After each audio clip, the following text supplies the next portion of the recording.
캐시 호컬 뉴욕주 지사가 뉴욕 주립대학과 뉴욕 시립대학 등록금 지원 프로그램을 확대할 것이라고 발표했습니다. 신분도용 사기가 기승을 부리며 한인들의 피해 사례가 잇따르고 있습니다. 내일부터 뉴욕 3선거구 조지 산토스 전 연방하원의원을 대체하기 위한 보궐선거가 실시됩니다. 에릭 아담스 뉴욕시장은 오늘 뉴욕시 5개 식당 관련 최종 규정인 다이닝아웃 NYC를 발표했습니다. 캐시 호컬 행정부가 망명 신청자들이 주정부에서 임시 일자리를 쉽게 구할 수 있도록 하는 제안에 동의했습니다. 테슬라가 220만 대에 달하는 미국 내 판매된 거의 모든 차량에 대한 리콜을 실시합니다. 망명 신청자 약 13명에게 뉴욕시경이 집단 폭행을 당하는 사건이 발생해 총 7명의 용의자가 체포된 가운데 일부 용의자가 서부로 도주한 것으로 알려졌습니다.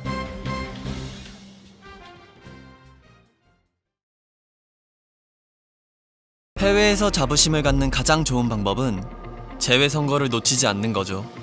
인터넷으로 쉽고 간편하게 신고 신청할 수 있는 제22대 국회의원 재외선거. 소중한 한 표를 위해 신고 신청하는 당신이 대한민국의 자부심입니다. 중앙선거관리위원회.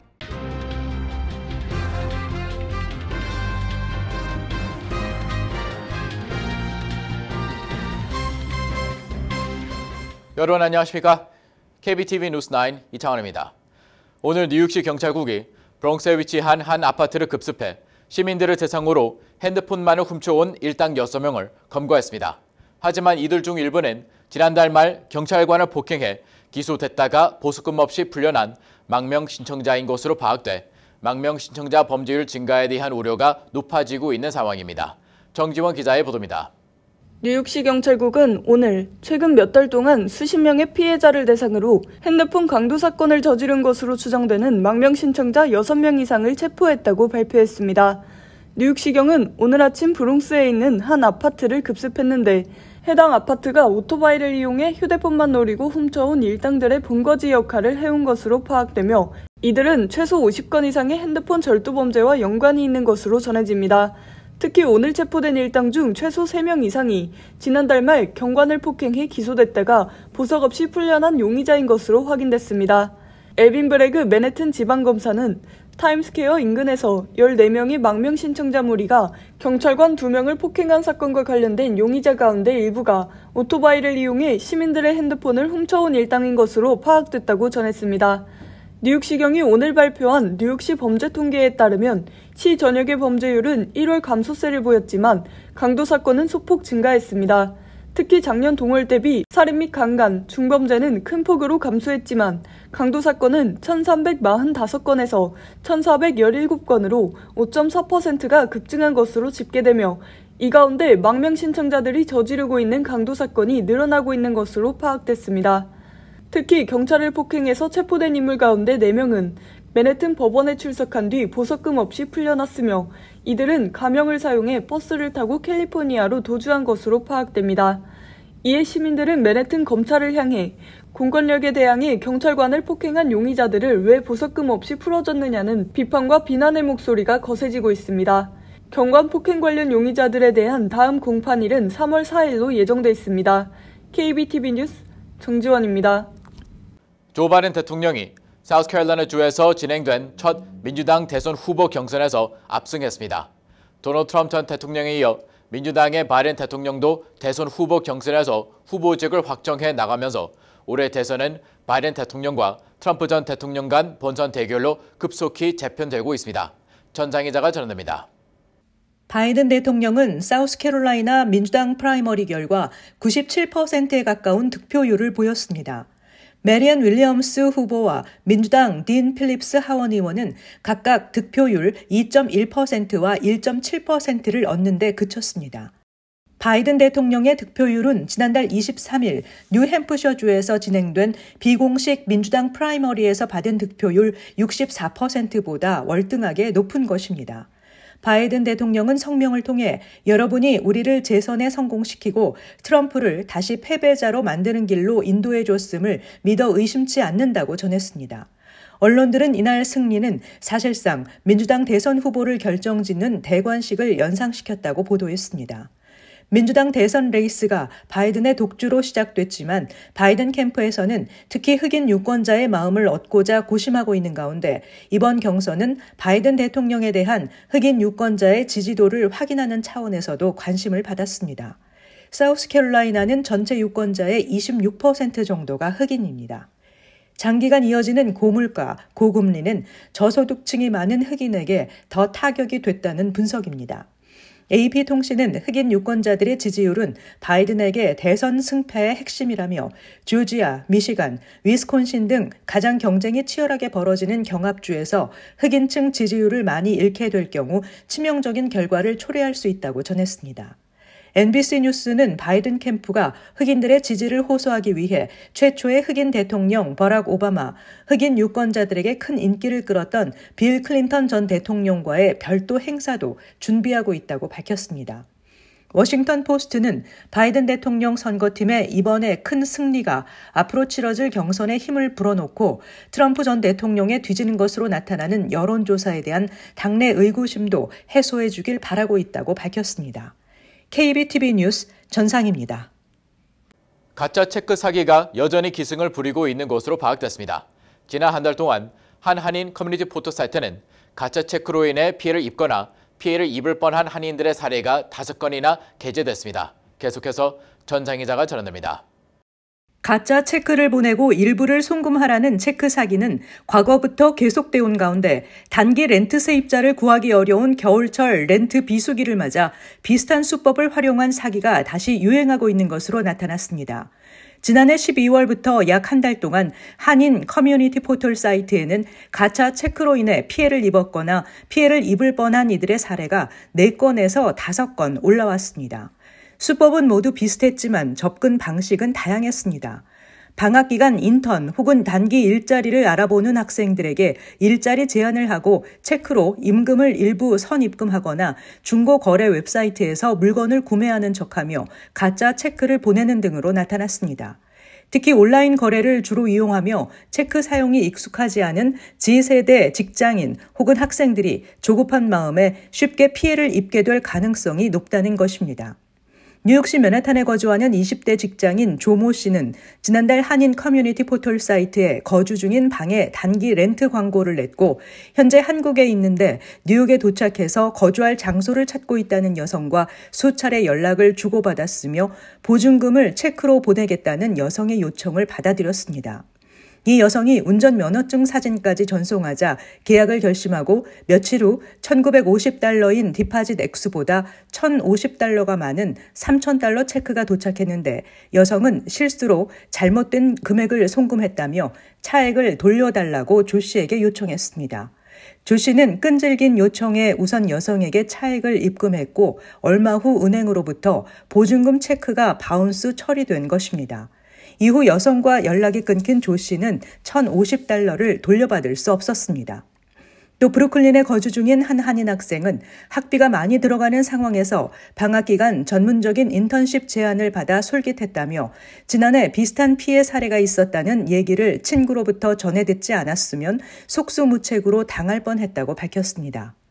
연방거래위원회는 가짜 체크를 받은 후 상대가 요구하는 차액을 송금하면 돌려받기 쉽지 않지만 사기임을 감지한 후 즉시 송금 업체에 연락해 사기 사실을 신고하면 피해를 되돌릴 가능성도 있다고 설명했습니다. KBTV 뉴스 전상입니다. 뉴욕시 정부가 루즈벨트 호텔에 거주 중인 망명 신청자를 대상으로 $5,300만 규모의 지불카드를 제공합니다. 뉴욕시가 제공하는 지불카드는 임시 거주 중인 망명 신청자들이 음식과 유아용품을 구입할 수 있도록 하기 위한 것입니다. 정지원 기자가 전해드립니다. 뉴욕시 정부 기록에 따르면 루즈벨트 호텔에 임시 거주 중인 약 500가구의 망명 신청자들이 음식과 유아용품을 구입할 수 있는 $5,300만 직불카드를 제공할 예정이라고 뉴욕포스트가 보도했습니다. 해당 카드는 식료품점, 슈퍼마켓, 편의점 등에서 사용 가능하며 망명 신청자들은 자금을 음식 및 유아용품 구매에만 사용하겠다는 내용의 서류에 서명해야 합니다. 수령 금액은 가족 규모와 소득에 따라 결정되며 카드는 28일마다 재충전됩니다. 4인 가족은 한 달에 약 $1,000, 1일 약 $35에 해당하는 금액을 받게 될 것으로 예상됩니다. 뉴욕시청에 따르면 카드 제공은 망명 신청자를 대상으로 제공되는 음식 서비스를 대체하는 파일럿 프로그램의 일환으로 현재 망명 신청자 부양을 위해 뉴욕시는 식사당 약 11달러를 지불하고 있습니다. 뉴욕시 정부는 이번 파일럿 프로그램을 통해 월 60만 달러 이상, 연간 720만 달러가 넘는 금액을 절약할 수 있을 것이라고 전했습니다. 지난해 말 뉴욕시가 망명 신청자에게 제공하는 음식의 상당수가 폐기 처분되고 있다는 의혹이 제기되며 식비 낭비에 대한 비판이 일자 이 같은 조치를 취한 것으로 보입니다. 뉴욕시는 늘어나는 망명 신청자 지원 비용으로 인해 각 시정부 부처 예산이 삭감되면서 비판과 불만이 제기되고 있는 상황입니다. KBTV 뉴스 정지원입니다. 퀸즈 리고 파크에 위치한 윈덤 가든 호텔이 성인 노숙자 100명을 수용하는 쉘터로 다음 달 초에 오픈할 예정입니다. 이런 가운데 지역 정치인과 주민 수십 명은 이를 반대하는 집회를 벌였습니다. 김은지 기자가 전해드립니다. 지난해 말 뉴욕시 사회보장국은 이 지역 주민자치위원회인 커뮤니티 보드 6에 타운 내 노숙자 쉘터가 들어설 것이라고 통보했으며 수용소는 93스트리트 퀸즈 블러버드 레고파크에 위치한 윈덤 가든 호텔입니다. 사회보장국에 따르면 다음 달 초에 오픈할 이 노숙자 수용소는 망명 신청 이민자들을 위한 숙소가 아닌 노숙자 남성 100명을 위한 쉘터로 이들을 대상으로 약물 남용 등에 대해 엄격한 검사를 시행할 예정입니다. 이날 지역 주민 모임인 레고파크 유나이티드와 이스트 엘르머스트 코로나 얼라이언스 소속 주민 60여 명과 전 시의원이자 이 지역 주 하원의원으로 출마 예정인 히람 몬세라트는 노숙자 수용소 선정 과정에 주민들 의견 수렴이나 예고가 전혀 없었다라고 항의하면서 노숙자 수용소 오픈 결정을 재고하라고 목소리를 높였습니다. 주변에 인접한 코로나 지역과 이스트 엘르머스트 지역까지 합치면 이 타운 부근에만 약 15개의 쉘터가 있는데 치안이 매우 우려스럽고 이번 발표가 나기까지 과정 역시 적합하지 않았다는 것입니다. 집회에 참여한 한 주민은 호텔 바로 옆에는 뉴욕시에서 운영하는 주민들을 위한 레크레이션 및 스포츠 센터가 위치하고 있으며 인근에 2개의 초등학교가 있고 불과 1마일 떨어진 곳에 이미 다른 노숙자 수용소가 운영 중이라고 전하며 뉴욕시는 쉘터 배치와 관련해 전략적으로 움직여야 한다고 비판했습니다. 또 다른 주민은 수용소가 들어서는 동네에서 어린 자녀를 3명 키우고 있는데 동네 치안이 불안해질 것 같아 매우 우려가 크다면서 아울러 자신의 집을 수리하는 기간 동안 윈덤 호텔에서 며칠 묵은 적이 있는데 지역 내 편리하고 좋은 호텔을 잃게 돼 실망스럽다고 전했습니다. 이와 같은 주민들 우려에 대해 에릭 애덤스 뉴욕시장은 이 지역 롱아일랜드 익스프레스웨이 고가도로 밑에 이미 노숙자들이 정기적으로 모이는 문제로 인해 여러 범죄 및 사건 사고 등이 끊임없이 발생하고 있다면서 이들을 안전하게 수용할 공간이 필요하다는 뜻을 전했습니다. KBTV 뉴스 김은지입니다. 2026년 월드컵 경순전이 뉴저지에서 펼쳐질 전망입니다. 국제축구연맹은 어제 2026년 월드컵 경기 일정을 공개하며 결승전은 2026년 7월 19일 뉴저지에 위치한 맷라이프 스테디움에서 열린다고 공개해 축구 팬들의 기대가 커지고 있습니다. 계속해서 김은지 기자의 보도입니다. 피파는 2026년 미국과 캐나다, 멕시코가 참여하는 북중미 월드컵이 6월 11일 멕시코의 멕시코시티에서 개막해 7월 19일 뉴저지 맷라이프에서 결승전을 치르며 막을 내리게 된다며 전체 일정을 공개했습니다. 총 48개국이 참가해 39일에 걸쳐 16개 도시에서 치러지는 2026년 월드컵 경기는 104번의 경기 일정으로 이어지며 멕시코전은 2010년 82,500명 규모로 개장한 뉴저지주 맷라이프 스테디움에서 화려하게 치러질 예정입니다. 2026년 월드컵은 애틀랜타, 보스턴, 달라스, 휴스턴, 캔자스시티, 로스앤젤레스, 마이애미, 필라델피아 등 총 16개 도시에서 경기를 이어가며 뉴욕시와 뉴저지 주정부가 월드컵 개최를 위해 자금을 투입할 예정입니다. 에릭 애덤스 뉴욕시장은 성명을 통해 뉴욕과 뉴저지는 월드컵 결승전을 치를 준비가 되어 있으며 이를 위해 시행정부 및 주정부 차원에서 자금 지원에 나설 방침이라고 전했습니다. 아울러 지역 경제 활성화에도 활력을 불어넣어 줄 것으로 기대하고 있습니다. 필 머피 뉴저지 주지사 역시 성명을 통해 자신 역시 평생 축구를 사랑해온 열렬한 팬이라며 뉴욕과 뉴저지주는 협력을 통해 이번 행사를 성공적으로 치러낼 것이며 이곳을 찾는 모든 이들에게 다양성과 평등, 접근성, 포용성 등 우리가 추구하는 바를 보여주는 기회의 장이 될 것이라고 전했습니다. KBTV 뉴스 김은지입니다. 한국계 최초로 연방 상원의원직에 도전하는 앤디 갬 연방 뉴저지주 하원의원이 지지율 조사에서 선두를 달리고 있는 것으로 집계됐습니다. 정지원 기자의 보도입니다. 한국계 최초로 연방 상원의원직에 도전하는 연방 뉴저지주 하원의원이 지지율 조사에서 선두를 달리고 있는 것으로 드러났습니다. 지난 2일 메디슨의 페어리 디킨슨 대학에서 실시한 여론조사 결과에 따르면 한인 최초 연방 상원의원에 도전하는 앤디 갬 연방 하원의원이 최대 경쟁자인 뉴저지 필 머피 주지사의 부인 태미 머피 후보를 12%포인트 차로 앞서고 있는 것으로 집계됐습니다.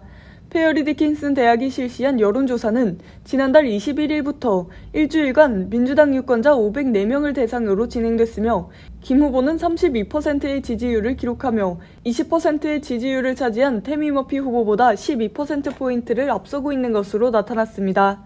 인종별로 보면 아시안 가운데 34%가 김 의원을, 24%가 머피 후보를 지지하고 있는 것으로 드러났으며 백인 유권자의 47%가 김 의원을, 그리고 단 15%만이 머피 후보를 지지하고 있는 것으로 나타나 김 후보는 아시안뿐 아니라 백인들 사이에서 더 큰 지지를 얻고 있는 것으로 조사됐습니다. 반면 머피 후보는 흑인 및 히스패닉 유권자 사이에서 김 후보를 앞지르고 있는 것으로 확인됐습니다. 하지만 필 머피 뉴저지 주지사로부터 주정부 예산을 받아야 하는 정치인들은 선뜻 김 의원을 지지하는 것을 조심하고 있는 분위기입니다. 뉴저지 주정부는 작년 한 해 540억 달러에 달하는 주정부 예산을 집행했으며 이러한 막강한 자금력으로 인해 정치 인사들이 머피 주지사의 눈치를 보고 있다는 분석입니다.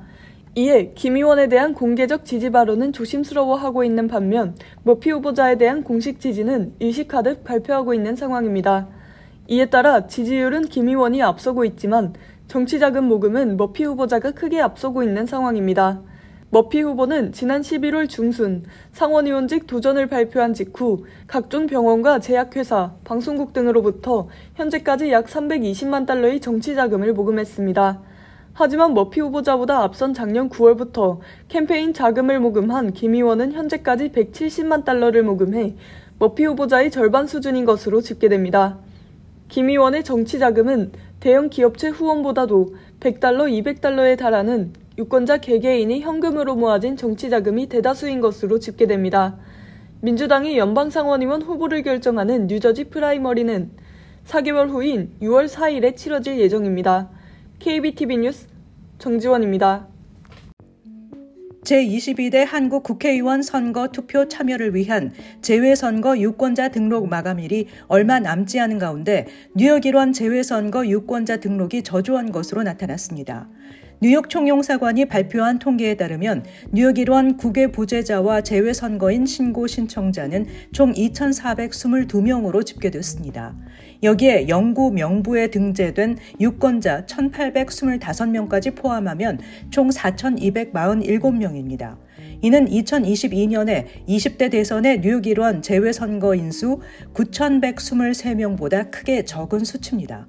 통상 총선의 경우 대선보다 재외선거 유권자 등록수가 적은 것을 감안해도 이번 22대 총선의 뉴욕 일원 재외선거 유권자 등록 현황은 저조한 것으로 여겨지고 있습니다.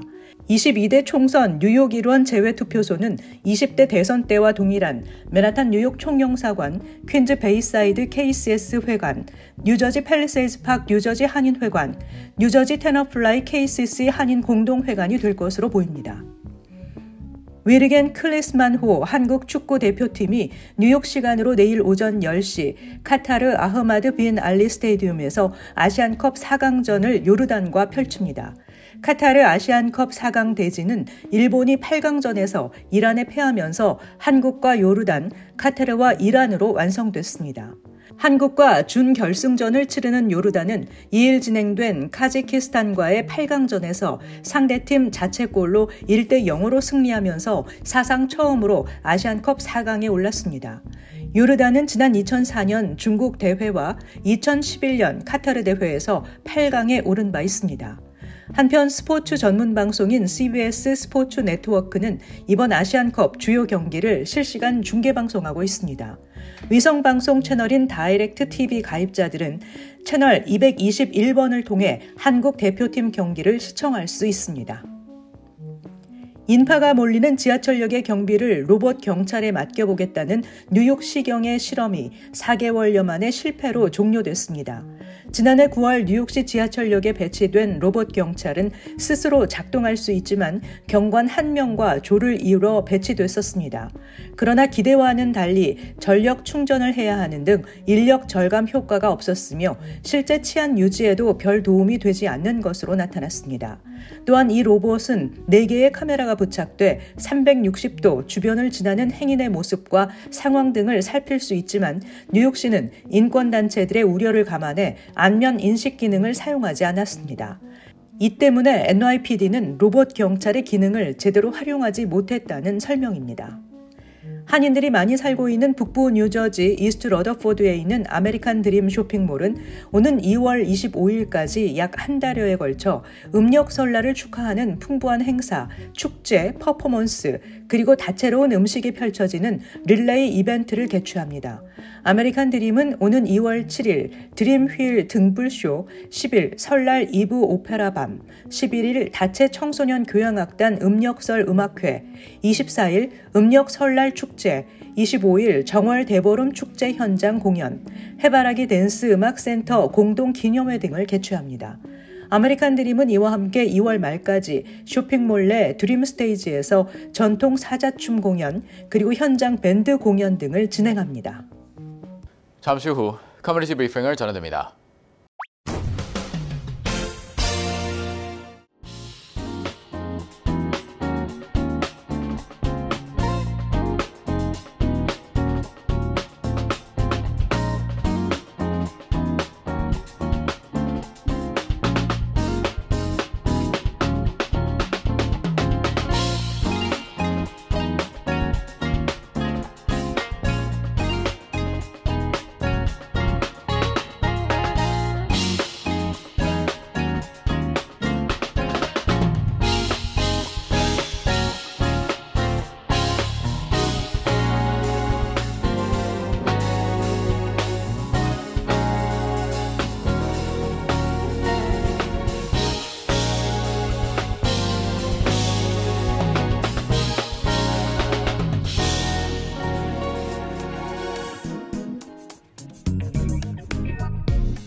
이어서 환율과 증시 전해드립니다.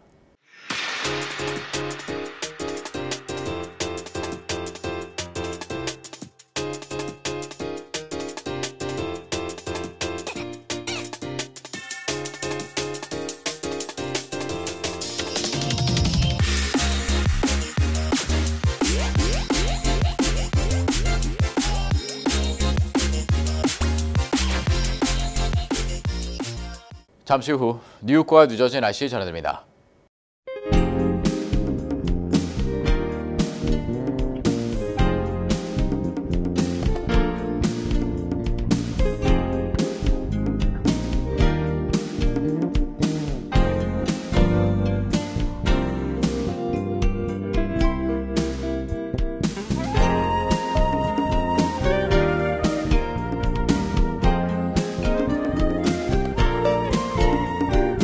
KBTV 뉴스9 마칩니다. 오늘도 시청해주셔서 감사합니다. 편안한 밤 보내시기 바랍니다.